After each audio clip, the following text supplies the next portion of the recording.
सिनेटचे 10च्या 10 उमेदवार मुंबई विद्यापीठावरती जिंकले आणि भगवा फडकावला। मी विनंती करतो शिवसेना नेते युवा सेना प्रमुख आदित्यजी ठाकरे यांना त्यांनी या दसरा मेळाव्याला संबोधित करावं।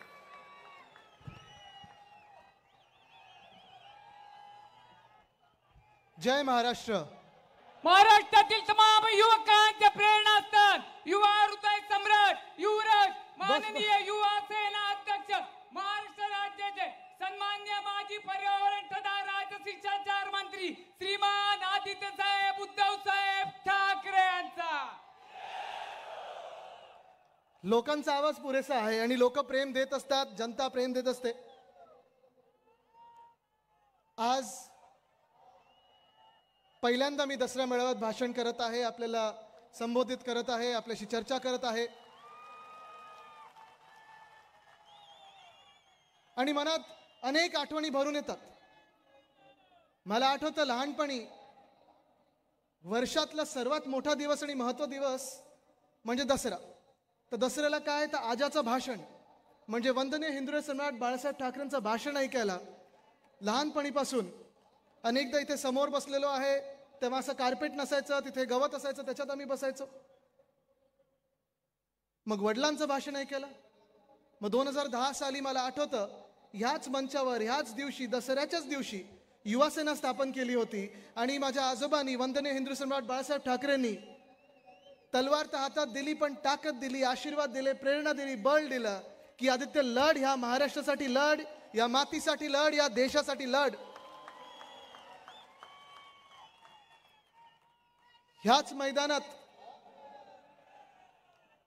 गेले 10 वर्ष 14 वर्ष युवा सेना प्रमुख म्हणून मग शिवसेना नेता म्हणून मी ह्या मंचावर येत असतो, वडिलांची भाषण ऐकत असतो, वडिलांची म्हणजे मुख्यमंत्र्यांची शपथविधी देखील पाहिलेली आहे।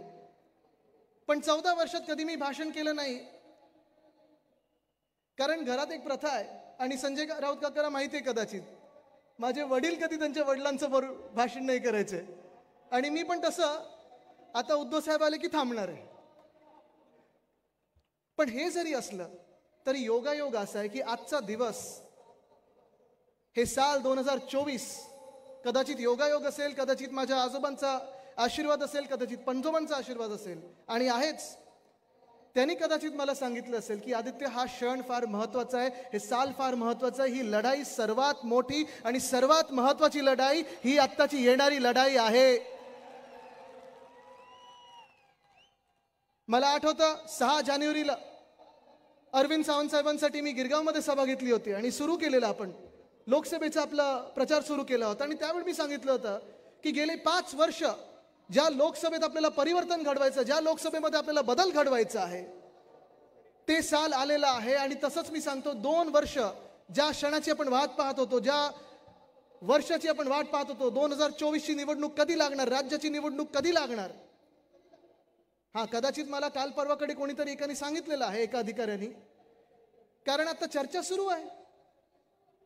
भास्कर जाधव साहेब आपल्याला देखील माहिती असेल चर्चा सुरू आहे की आपण सगळे आमदार म्हणून जेव्हा निवडणुकीला सामोरी जातो, आता हे सरकार तर शेवटच्या मिनिटाला हजारो कॅबिनेटचे निर्णय घेत आहे, ज्यांना ज्यांना काय काय महामंडळ असतील मंडळ असतील ज्यांना ज्यांना बनवायचं त्यांना बनवतं म्हणजे महामंडळ वगैरे बनवतच आहे, पण जे काही बनवायचं ते बनवतं। पण मला एकाने सांगितलं की आदित्य आचारसंहिता लवकर लागणार नाही, जोपर्यंत अदानीची सगळी कामं आणि सगळे GR निघत नाहीत तोपर्यंत आचारसंहिता लागणार नाही, असं मला एका अधिकाऱ्याने सांगितलं। आणि म्हणून ही लढाई फार महत्वाची ठरते।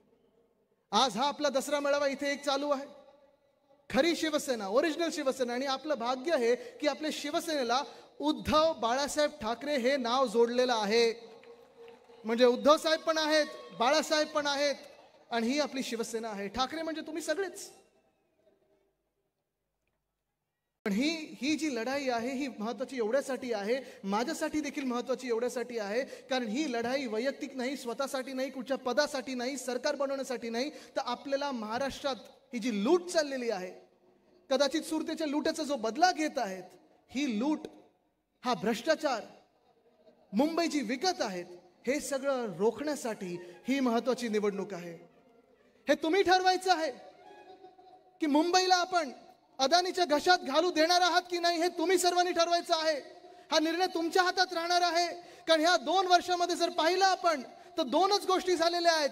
एक म्हणजे मुंबईची लूट आणि दुसरं म्हणजे महाराष्ट्र असेल, मुंबई असेल, सगळे प्रकल्प असतील त्यांच्या आवडत्या मित्र कॉन्ट्रॅक्टरच्या घशात घालण्याचं काम एकनाथ शिंदे करत आहेत, मिंदे सरकार करत आहे. स्वतःसाठी खोके आणि महाराष्ट्राला धोके म्हणून जे करत आहे ते जर रोखायचं असेल तर आपली ही ताकद जी आहे, ही एकजूट जी आहे, ही कायम ठेवायला लागेल आणि या निवडणुकीत दाखवायला लागेल की हा महाराष्ट्र आहे जो झुकणार नाही आणि कधी विकला जाणार नाही. भ्रष्टाचार भ्रष्टाचार भ्रष्टाचार, किती भ्रष्टाचार पाहायचं.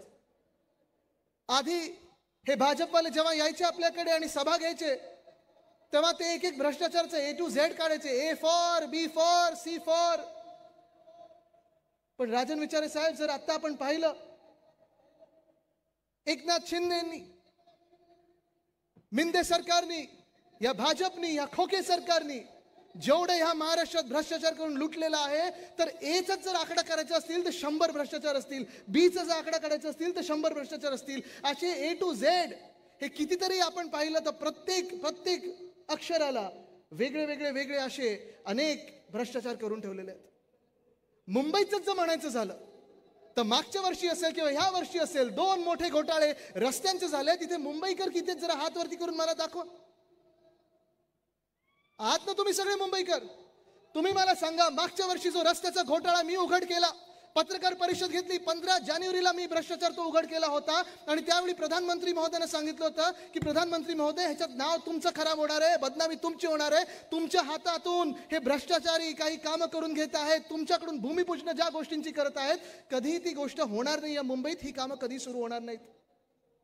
पण रावते साहेब, 6000 कोटीचा मागचा घोटाळा रस्त्यांचा जेव्हा मी हा घोटाळा उघड केला तेव्हा मुंबई महानगरपालिकेला मान्य करायला लागला आणि 1000 कोटी मुंबईचे वाचवायला लागले, मुंबईचे कमी करायला लागले. आणि तरी देखील मी आज सांगतो, अजूनही 5000 कोटीचा घोटाळा हा आपल्या डोळ्या देखत आहे.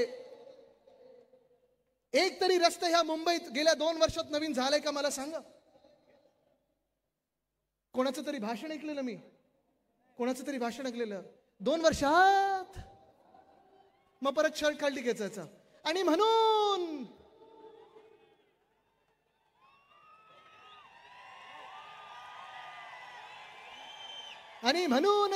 आता आज किती वेळा म्हणणार मला माहित नाही. पण असे म्हणत म्हणत आपल्याला आपल्यामध्ये व्यस्त ठेवत, आपल्याला जातीय दंगलींमध्ये असेल, धर्मांच्या दंगलींमध्ये असेल, काही वादांमध्ये असेल, काही वेगळ्या विचारांमध्ये असेल, आपल्याला व्यस्त ठेवून हे खोके सरकार जे आहे, 50 खोके तर खाल्ले, पण प्रत्येक दिवशी हे सरकार खोके आणि खोके महाराष्ट्रातून काढत आहे, मुंबईतून काढत आहे.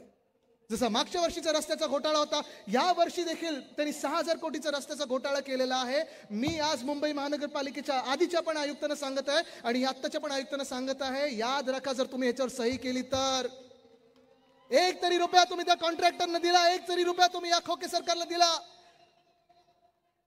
एका महिन्यात आमचं सरकार येत आहे, आल्यानंतर तुम्ही विचार करा, आत राहायचंय की बाहेर थांबायचंय. पण एक सुद्धा गोष्ट अशी नाही याची त्यांनी सोडली नसेल. प्रत्येक गोष्टी, तो आनंदाचा शिदा काय त्याच्यात घोटाळा, युनिफॉर्म असेल त्याच्यात घोटाळा. आज महाराष्ट्रात जाऊन पहा, शाळेचे युनिफॉर्म कितीतरी लाख देणार होते, पण एक तरी विद्यार्थ्याला युनिफॉर्म मिळालाय का ते पण दाखवलं. बघा बघा, क्वालिटी आहे, स्टँडर्ड आहे. काय क्वालिटी, काय स्टँडर्ड.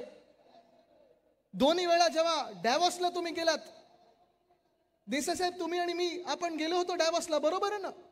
आणि तेव्हा देसाई साहेब जेव्हा उद्योग मंत्री होते, त्या डॅवॉसमधून आमच्या एका दौऱ्यातून, 4 दिवसाच्या दौऱ्यातून आम्ही या महाराष्ट्रासाठी 80,000 कोटीची गुंतवणूक आणून दाखवली होती.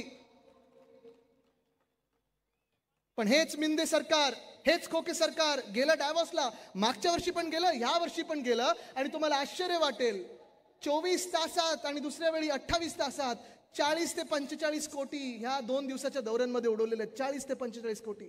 खैरे साहेब, शक्य आहे का एवढं उडवणं? शक्यच नाहीये. पण ह्या माणसांनी उडवून दाखवले.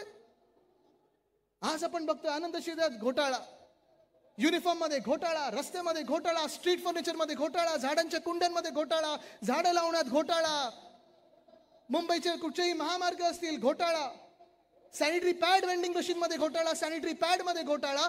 घोटाळा तर एवढे घोटाळे झालेले आहेत की अनेक फायली आपल्याकडे पडलेल्या आहेत. मी तर वाट पाहतच आहे. आपलं सरकार आल्यानंतर प्रत्येकाची फाईल काढणार आहे. मग तुम्ही मंत्री असाल ह्या सरकारमधले, तुम्ही राजकीय लोक असाल किंवा अधिकारी असाल, हा महाराष्ट्र तुम्हाला सोडणार नाही, आत टाकल्याशिवाय थांबणार नाही. ही लूट आज आपल्याला थांबवायची.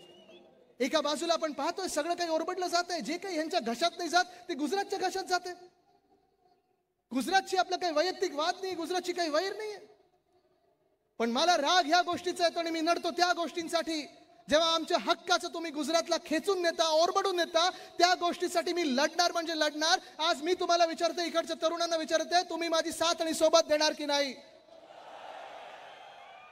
आज इथे महाराष्ट्रात फिरत असताना, संपूर्ण महाराष्ट्रात फिरत असताना आदेशजी गेले 2 वर्ष आम्ही प्रत्येक जिल्ह्यात गेले, प्रत्येक तालुक्यात गेले. मध्ये शेतकऱ्यांसाठी असेल, कधी महिलांवर अत्याचार झाले त्याच्या विरोधात लढायला असेल, किंवा मग कोकणमध्ये छत्रपती शिवरायांचा पुतळा, जिथे ह्या माणसांनी, एकनाथ शिंदेजींनी घोटाळा केला, त्या पुतळ्यामध्ये देखील शिवरायांच्या पण पुतळ्याला सोडलं नाही. म्हणजे तुम्ही एका बाजूला बघा, गुजरातमध्ये स्टॅच्यू ऑफ युनिटी आहे सरदार वल्लभभाई पटेलांचा, कितीतरी फुटाचा तो पुतळा आहे, अजूनही आहे, तसाच आहे, तिथे घोटाळा नाही केला. पण आपल्या छत्रपतींच्या पुतळ्यात त्यांनी घोटाळा केला. ही भाजप आहे आणि हे मिंदे सरकार आहे. असलं मिंदे सरकार आणि भाजपला तुम्ही कधी मतदान करू शकाल का? जे लोक आपल्या छत्रपतींच्या पुतळ्याला सोडू नाही शकत, तिथे देखील घोटाळा करतात आणि मग सांगतात दुसरे ते मंत्री आहेत ते असे चष्मा खाली करून बोलणारे. ह्याच्यातून काहीतरी चांगलं निघेल, वाईटातून काहीतरी चांगलं निघेल. काय चांगलं निघेल ह्याच्यातून? टेंडर मोठ्या पैशाचं काढलेलं आहे तुम्ही, पण आज देखील तुम्हाला सांगत आहे की हा महाराष्ट्र विसरणार नाही. तुम्हाला शिक्षा देणार म्हणजे देणारच, आणि शिक्षा म्हणजे एक तर घरी बसवणार, नाही तर जेलमध्ये बसवणार. पण आमच्या महाराष्ट्रामध्ये जी लूट तुम्ही वाचवलेली आहे, जो भ्रष्टाचार तुम्ही केलेला आहे, आणि ज्या तरुणांना तुम्ही बेरोजगार म्हणून या रस्त्यावर सोडलेला आहे, हा महाराष्ट्र कधी माफ नाही करणार. मला जास्ती वेळ घ्यायचा नाहीये, उद्धव साहेब आता येणारच आहेत. पण एक सगळ्यात महत्त्वाचा विषय जो मला महाराष्ट्रात जाणवतो, तो प्रत्येक जिल्ह्यात जाणवतो, तो प्रत्येक शहरांमध्ये जाणवतो, प्रत्येक गल्लीत जाणवतो, प्रत्येक घरात जाणवतो, तो म्हणजे आज महाराष्ट्रात लाखो तरुण पोरपोरी आहेत, तरुण मुलं मुली आहेत, जे शिकलेले आहेत, शिक्षण चांगलं घेतलेलं आहे, जॉबसाठी फिरत आहेत, पण नोकऱ्या कुठेही उपलब्ध नाही आहेत. विनायक राऊत साहेब आपल्या मतदारसंघात असेल, म्हणजे चांदा ते बांदाचं पूर्ण आपण महाराष्ट्र पाहिला, प्रत्येक जिल्ह्यामध्ये असेल. या गेल्या 2 वर्षामध्ये खरं जर आपण महाविकास आघाडीचा काळ बघितला तर 6.5 लाख कोटीची गुंतवणूक एका व्यक्तीच्या नावावर आणि एकावर विश्वास होता. तो विश्वास सगळ्या उद्योगपत्यांचा उद्धव बाळासाहेब ठाकरे ह्या व्यक्तीवर होता, म्हणून ही गुंतवणूक महाराष्ट्रात आणू शकलो आपण. 6.5 लाख कोटीची गुंतवणूक आणू शकलो होतो. पण ह्या गेल्या 2 वर्षामध्ये आपण पाहतोय जे महाराष्ट्राला लुटण्याचं काम चालू आहे, 1 CM आणि 2 हाफ DCM, त्यांमध्ये जी रस्सीखेच चालू आहे की मला मिळतात की तुला मिळतात, तुला मिळतात की मला मिळतात खोके. आपल्या महाराष्ट्रातून अनेक उद्योगधंदे हे गेलेत ते पलीकडे गुजरातला गेलेत. पुणे जिल्ह्यामध्ये जो वेदांता फॉक्सकॉनचा प्रकल्प येणार होता, नेला कुठे? गुजरातला. आणि पाठवला कोणी? तर मिंदे सरकारनी पाठवलाय. ह्याच मिंदे सरकारनी, ह्याच घटनाबाह्य मुख्यमंत्र्यांनी. जो विदर्भामध्ये एअरबस टाटाचा प्लांट येणार होता, तो नेला कुठे? गुजरातला पाठवला. आणि पाठवला कोणी? ह्याच मिंदे सरकारने पाठवलाय, निर्लज्ज मिंदे सरकारने पाठवलेला आहे. जो बल्क ड्रग पार्क आपल्या छत्रपती संभाजीनगरच्या जिल्ह्यात येणार होता, तो पाठवला कुठे? गुजरातमध्ये. पाठवला कोणी? तर मिंदे सरकारने पाठवलेला आहे. जो आपल्या रायगड जिल्ह्यामध्ये मेडिकल डिव्हाइस पार्क येणार होता, तो देखील पाठवला कुठे? तर गुजरातमध्ये पाठवला. पाठवला कोणी? तर मिंदे सरकारने पाठवलेला आहे. म्हणजे सगळं काही, आता तुम्ही विचार करा, सगळं काही उचलतायत आणि नेतात गुजरातला. ह्यांचं जर सरकार चुकून आपल्या डोक्यावर बसलं तर मंत्रालय देखील नेतील आता हे गुजरातला. हे आपल्याला आता रोखायचं आहे. आज जर तुम्ही मला विचारलं की आदित्य तुमचं सरकार तर येणारच आहे, महाविकास आघाडीचं सरकार येणार आहे, तुमच्या 3 महत्वाच्या प्रायोरिटी काय असणार, सगळ्यात 3 महत्वाचे मुद्दे काय असणार, पहिल्या 3 गोष्टी तुम्ही ज्याच्यावर काम करणार ते काय असणार? आज मी ह्या महाराष्ट्राला सांगत आहे, नोकऱ्या, नोकऱ्या आणि नोकऱ्या. ह्या 3 गोष्टी, तिन्ही म्हणजे नोकऱ्या ह्या सगळ्यात महत्वाच्या. नंबर 1 ची प्रायोरिटी नोकरी, नंबर 2 ची प्रायोरिटी नोकरी आणि नंबर 3 ची प्रायोरिटी नोकरी. मग ते स्पर्धा परीक्षा असो, आमच्या मराठवाड्यातून असतील, विदर्भातून असतील, अनेक तरुणी बसतात या स्पर्धा परीक्षांसाठी. 4-4, 5-5 वर्ष मेहनत करतात, दिवस रात्र मेहनत करतात. पण आज आपण पाहतोय MPSC काय हाल करून ठेवते आपल्या महाराष्ट्राच्या तरुण पोरांची. प्रायव्हेट जॉब्स निघून गेलेले आहेत, स्पर्धा परीक्षा निघून गेलेल्या आहेत, पोलीस कॉन्स्टेबलची भरती. मागच्या महिन्यामध्ये भर पावसात आपण पाहिलं, जोगेश्वरी पुलाच्या खालती सगळ्यांना झोपायला लावलं होतं, कोण मरीन ड्राईव्हला झोपत होतं. 17,500 पदांसाठी 18.25 लाख तरुण मुलं मुली इथे आले होते आणि त्याच्यात BCom होतं, कोणी MCom होतं, कोणी LLB होतं. ही सगळी जी तरुण मुलं मुली आहेत ह्यांना एकच गोष्ट पाहिजे, ते म्हणजे हाताला काम. आणि हेच आपलं हिंदुत्व आहे. हृदयात राम आणि हाताला काम. आज विजयादशमी आहे, आज दसरा आहे. आपल्याला जो विजय प्राप्त करायचा आहे तो ह्या सगळ्या मिंदे सरकारच्या, खोके सरकारच्या जे काही अवगुण, जे काही भ्रष्टाचार, जे काही बेरोजगारी, जे काही अत्याचार ह्या महाराष्ट्रात त्यांनी आणून ठेवलेले आहेत, ही 10 डोकी जी आहेत त्यांची, ती चित्त करायची आहेत आपल्याला. आणि मशालीनी आपल्याला पुन्हा एकदा सुवर्ण काळाकडे न्यायचंय.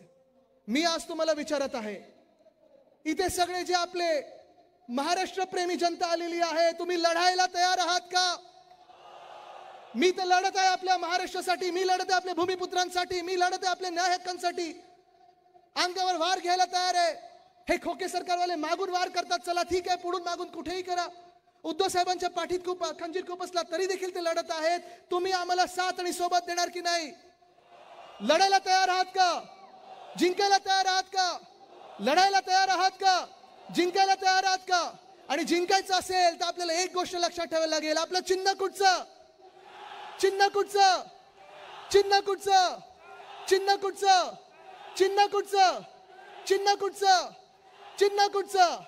चला हाती मशाल घेऊया आणि विजयी होऊया. धन्यवाद. जय हिंद, जय महाराष्ट्र, वंदे मातरम.